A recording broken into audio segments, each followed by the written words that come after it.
Well, what would you do if you had a near-death experience where you seemed to visit heaven, then you experienced other various types of paranormal activity?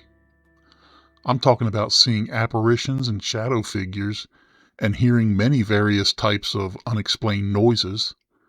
Then you also start to have dreams of visiting other worlds and seeing extraterrestrial beings.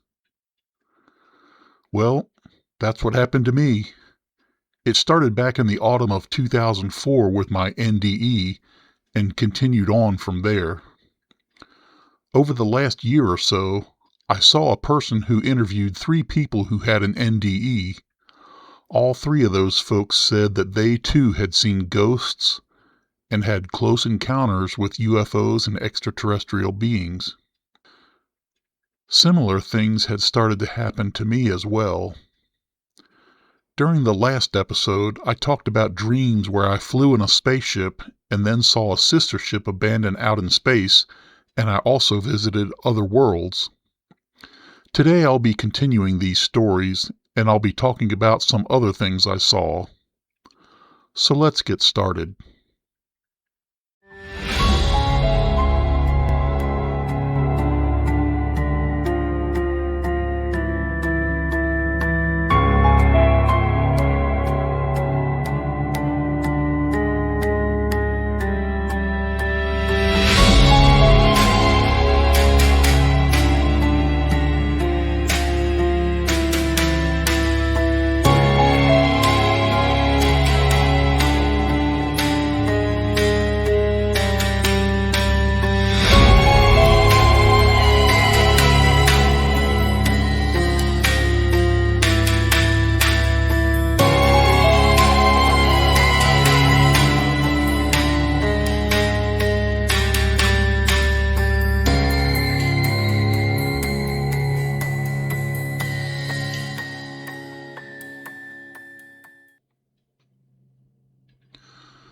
Well, as I mentioned, I started having dreams where I saw stuff that was like a science fiction movie. I'll be talking about a few more things I saw in some other dreams on this episode. A few weeks after the dream where I found an abandoned spaceship, I had dreams where I saw a couple of different planets.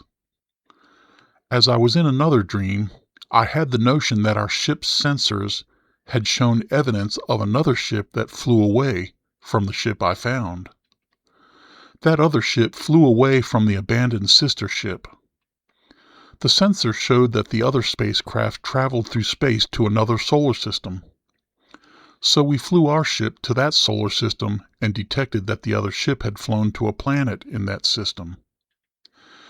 As we got to the planet, I flew a small shuttle pod to the surface and walked around a bit. I was walking around on the planet's surface and noticed that the area looked like it was a desert wasteland with a few hills and flattened valleys that were mostly sand and gravel. There were also a few sparse trees and some small bushes here and there. As I moved into the desert area, I saw a few cylinders that were on the surface that had some type of gun turrets at the top of them. I started to walk over to these cylinders to see if I could investigate. I wondered if the rogue captain and his crew built these, and if they did, how did they build them so fast? They had disappeared only a short time before this happened, maybe a few days. I also wondered if aliens had built these structures. I then wondered why I didn't see any of the rogue captain's crew or aliens walking around the area. I walked up to one of the turret towers and saw an opening at the side so a person could get into the tower. The walls of the tower seemed thick and solid and seemed like they could likely withstand a blast. I then heard a strange noise coming from up in the sky, and I looked up to see a small spaceship. It was like a shuttle pod that was bigger than the one I flew in. I stood there as the fast-moving spaceship swooped down as if it were going to swoop down lower over me. I thought it might land and I could talk to the rogue captain, his crew, or some aliens. So I stood there waiting for them to come down low and land. Yet as they came down low to the surface of the ground, they didn't slow down at all. The spacecraft flew in fast and started firing golden energy beams, hitting the ground near the area where I was standing. I flinched and was quick to hide inside the turret tower. I turned to look at the spaceship as it streaked past me and flew by. It seemed like they flew upward and turned to make another strafing run at me. I grabbed the guns on the turret tower to fire back if I needed to. As I stood at the top of the tower and poked my head out of it, I saw the spaceship turning back toward me. I took another look at the guns in the turret tower, grabbed the handles, and tried to figure out how to shoot the guns. I then heard some small explosions on the ground where the spaceship was firing its energy beams at me again. I tried to make sure I pushed the right buttons to fire the guns on the turret. I couldn't get the guns to work at first, but my hands moved like lightning to turn off the safety switch so I could fire back. I looked up and saw the flying craft continuing to fire at me, so I started to return fire. I saw golden energy beams flying out of the twin guns on the spaceship. Neither one of us got a good hit on the other. Yet as the spacecraft flew past me, I turned the turret around and kept firing at it. I saw the silvery ship flying up in the air again and curving around to make another swooping run at me. This time I ducked my head down and tried to take careful aim at the ship as it came toward me. As the flying spacecraft came lower to the ground, we both started trying to fire our weapons at each other. As it came closer, I was sure that I was getting a few good hits on the attacking vessel. I thought I heard a couple of popping noises and the vessel stopped firing. Yet the vessel was still coming toward me and getting very close to the ground.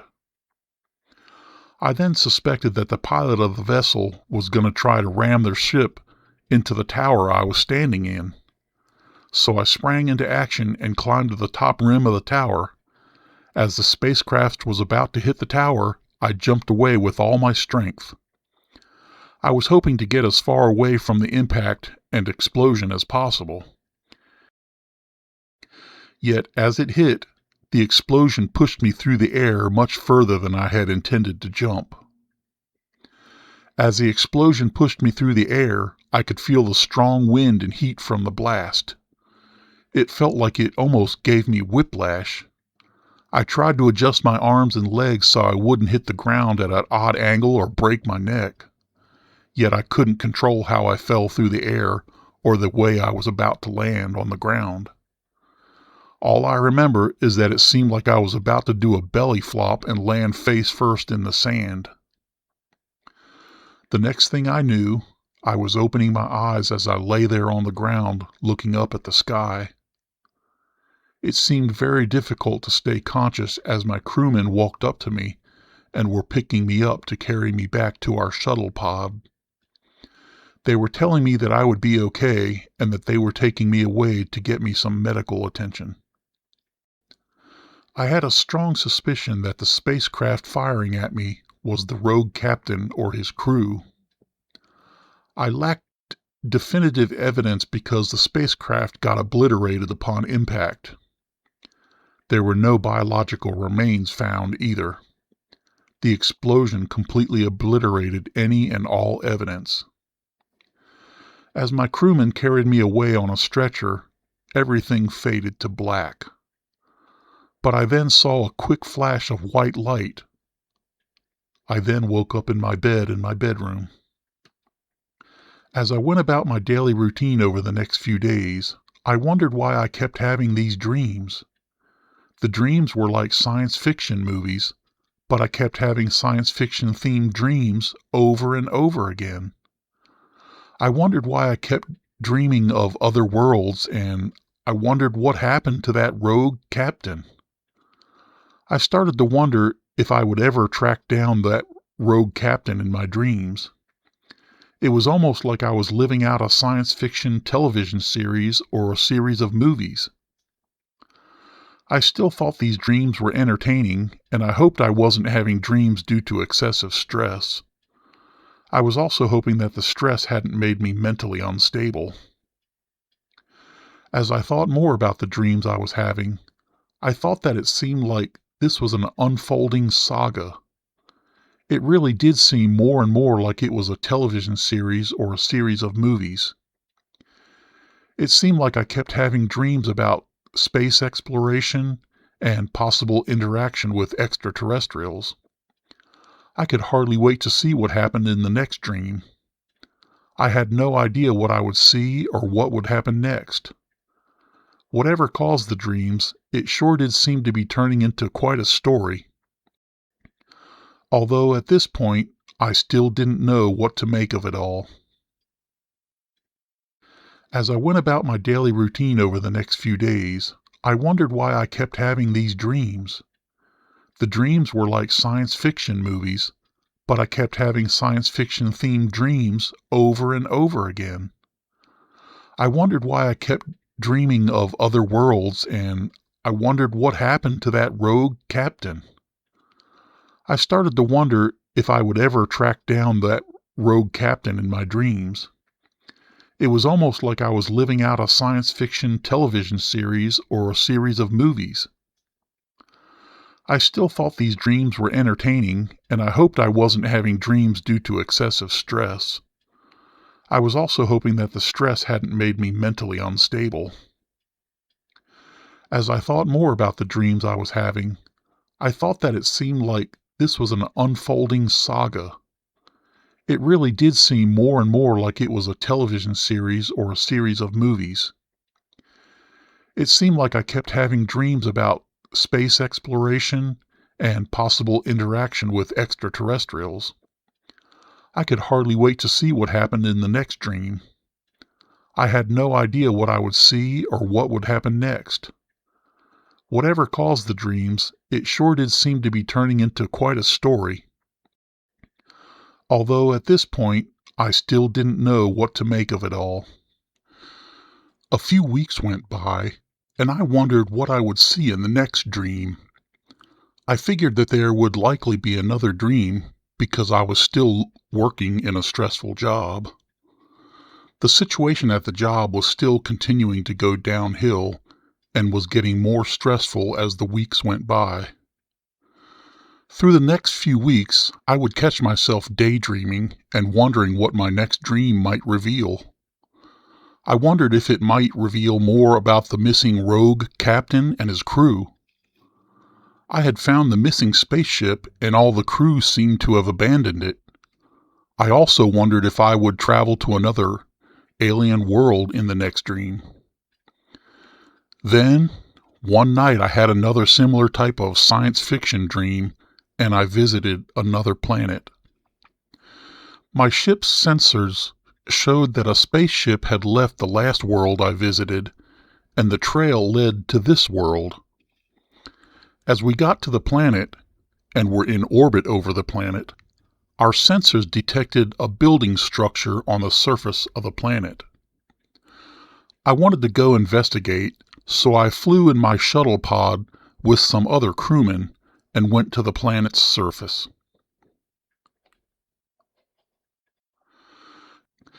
As I traveled to the planet's surface, I saw desert wastelands and barren, brown mountains. I then saw an area that looked like a flat plain, and I saw a structure that looked like a building with an aircraft runway. The runway looked like it led straight up to the building. The building looked like it was about 3 to 5 stories tall. Each wall looked like it could have been at least 200 to 300 feet long, or 66 to 100 meters. It seemed like it was a combination of a large aircraft hangar and an airport terminal.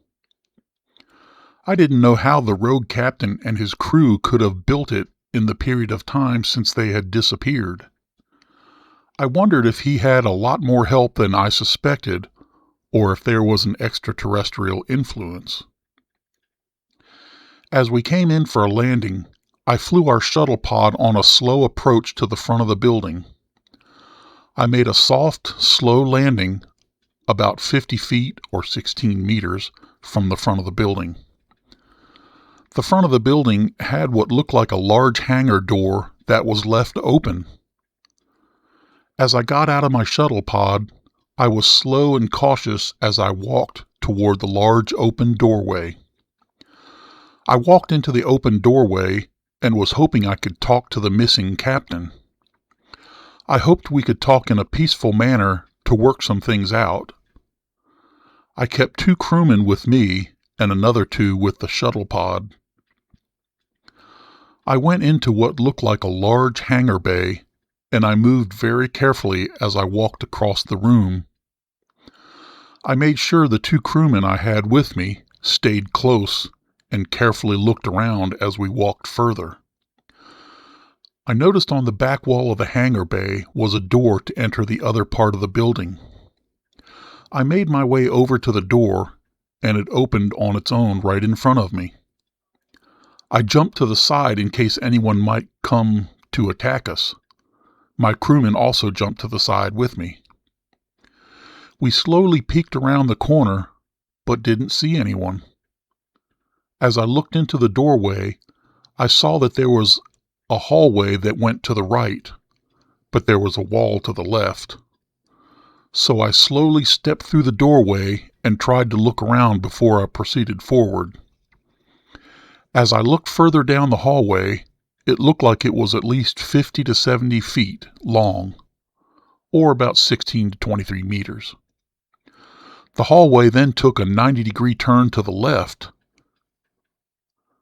So we slowly crept our way down the hallway to the corner that turned to the left. We stopped there and took a slow peek around the corner. I saw that the hallway looked like it went another 50 to 70 feet and then turned to the right again. As I walked down that section of the hallway, I noticed that near the corner on the left was a large mirror. The mirror looked like it was about 6 feet wide or 2 meters and 6 feet tall as well. The bottom of the mirror was at the level of my waistline. As I got to the next corner of the hallway, I peeked around the corner again. I saw that the hallway went another 50 to 70 feet to the right, or straight down as I looked down the hallway. I then heard what seemed like an intercom that turned on with a quick burst of static and scratching sound. I spoke up and mentioned that I was here to meet someone to talk to, and I needed to know where to go to meet them. A voice came on the intercom and told me to go the rest of the way down the hallway to the door at the end of the hallway.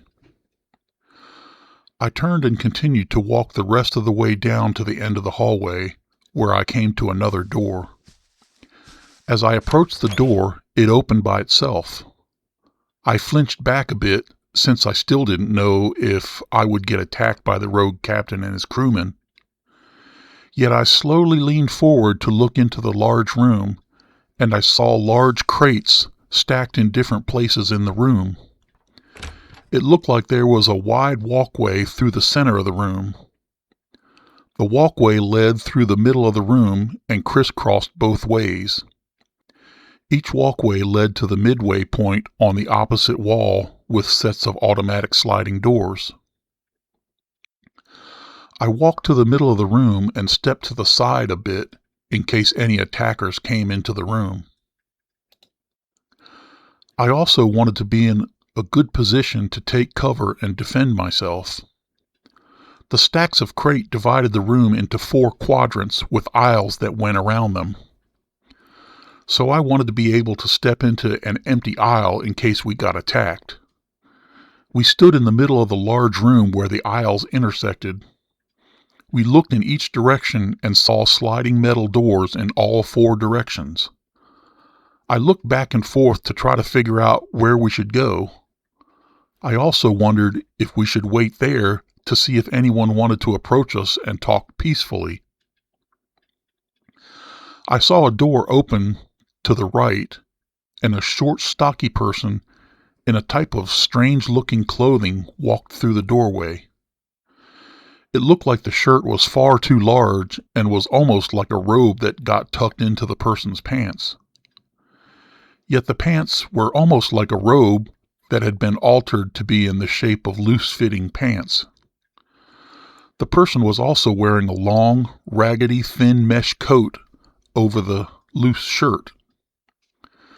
The person seemed to walk as if they were in slow motion and almost seemed to waddle as they walked. The person moved slow as they made their way across the room, and they passed us without noticing us.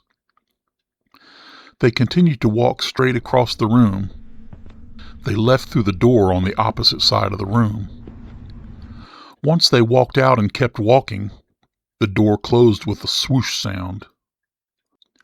I then saw another group that looked like humans, but were more like a cross between lizards with leopard spots. There were a small number of them, and they walked past me, went through another doorway, and left the room. I wondered if this was a trick from the rogue captain and his crew. I wondered if they got dressed up in costumes, or if I saw real extraterrestrials. I hoped that I could talk to someone without anyone showing any violence toward me or my crewmen. I then heard the other door at the far end of the room open again, and I saw beings that clearly weren't humans. These creatures were 8 to 10 feet tall, or 2.5 to 3.3 meters. Yet their bodies, legs, and arms were very slim, like those of little children. They had skin that was a mixture of pale blue and gray. They also had very large blue eyes. They were like the creatures many people call the Greys. Yet I thought the Greys were small with black eyes. Yet these extraterrestrials were similar, but were very tall. The 3 extraterrestrials walked toward me in a lethargic manner. As they approached me, I was a bit nervous. I hoped they wouldn't hurt me.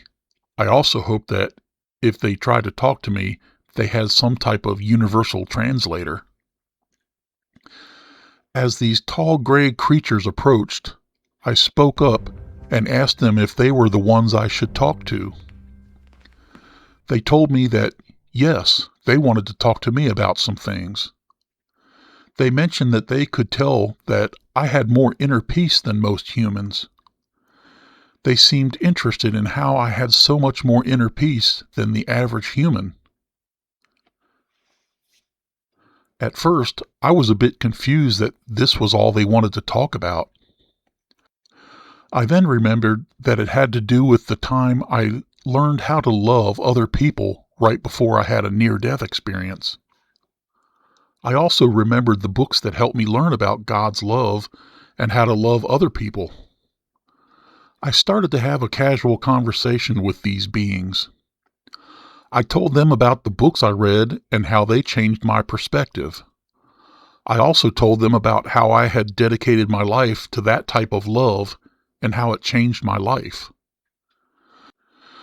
I also told them how other people noticed the change in my conduct and demeanor.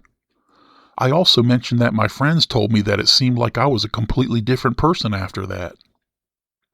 The extraterrestrials looked at each other with a perplexed look, but also seemed very interested. They seemed to be curious about the things I mentioned. We talked about it a little bit more, and then they talked about it making a deal with me. I didn't quite understand what they were talking about at first. I didn't understand what type of deal they were talking about. I didn't understand why the conversation had changed from talking about inner peace to talking about making a deal. They explained that if I shared what brought me inner peace, they would help me travel to other planets. I told them that I could give them the books and audiobooks that helped me. I could give it to them on CDs, or I could send it in a transmitted message from my spaceship. The 3 extraterrestrials looked at each other, and seemed to agree that this would be a good deal. They told me that if I sent them those materials, they would give me something to help me travel to other planets. They might even help me travel to many other planets around the universe. I thought this would be great, and I could explore many worlds to help humans explore the universe. So I told them that I agreed, and they also told me they agreed too. The tall extraterrestrials all looked at each other, and one of them pulled out a device with their hand. That extraterrestrial then held out their hand to give me the object that looked like a chubby television remote control. The device was a mixture of a light tan color and a light gray tone. It had only one big blue button on it in the middle. The button was about 1.5 inch square or 3.8 centimeters. I held out my hand and accepted the device he was giving me. They told me that all I needed to do was push the button to travel to another world. They would also track me as I traveled to help me return in case of an emergency. They told me that they wanted me to look at some other worlds so they would learn about those worlds as well. I was then told that when I sent them my books, they would send a signal to turn on the device so I could use it. I then told them that I would go back to my ship immediately and send them the message with my ebooks and audiobooks. The extraterrestrials, as well as my crew, and I as well, turned and walked out of the room so we could return to our ships. As I returned to my ship, I went to the command and control center and sent copies of my books to the extraterrestrials. They seemed to accept it, and I hoped that I would soon be able to start traveling to other worlds. As I sat in the command and control room at a computer station, I felt like I was going to faint. Yet instead of everything going black, I saw a very bright white light that blurred my eyesight. I then blinked my eyes, and I woke up from the dream. As I thought about the dream, I could see that the world where I met the extraterrestrials was like a crossroads. It seemed to have many extraterrestrials using it as a transport hub and a place to interact, as if it were a crossroads. It was also somewhat like an intersection of worlds. I would later see how this was much more true than I could have imagined. I started to think about what happened in the dream and wondered what was causing me to have these dreams. I started to wonder if these were more than dreams and were real extraterrestrials visiting me or communicating with me. Since I had received the remote control device in this dream, I wondered if I would dream of more alien worlds. I wondered when I would get the opportunity to have another one of these types of dreams. Yet I didn't need to wait long, because the next week I had another strange dream. I'll tell you about the next few dreams I had in the next episode of the show. As for now, please click the thumbs up like button, click subscribe or follow on Rumble so you can catch all the new episodes that come out. You might also click the bell and click all so you get notified of every new episode of the show on YouTube. Please make comments about how you like the show. That helps the algorithms so other people can find the show as well. So, as for now, I'll just say, I hope to see you in the next episode of the show. Goodbye for now.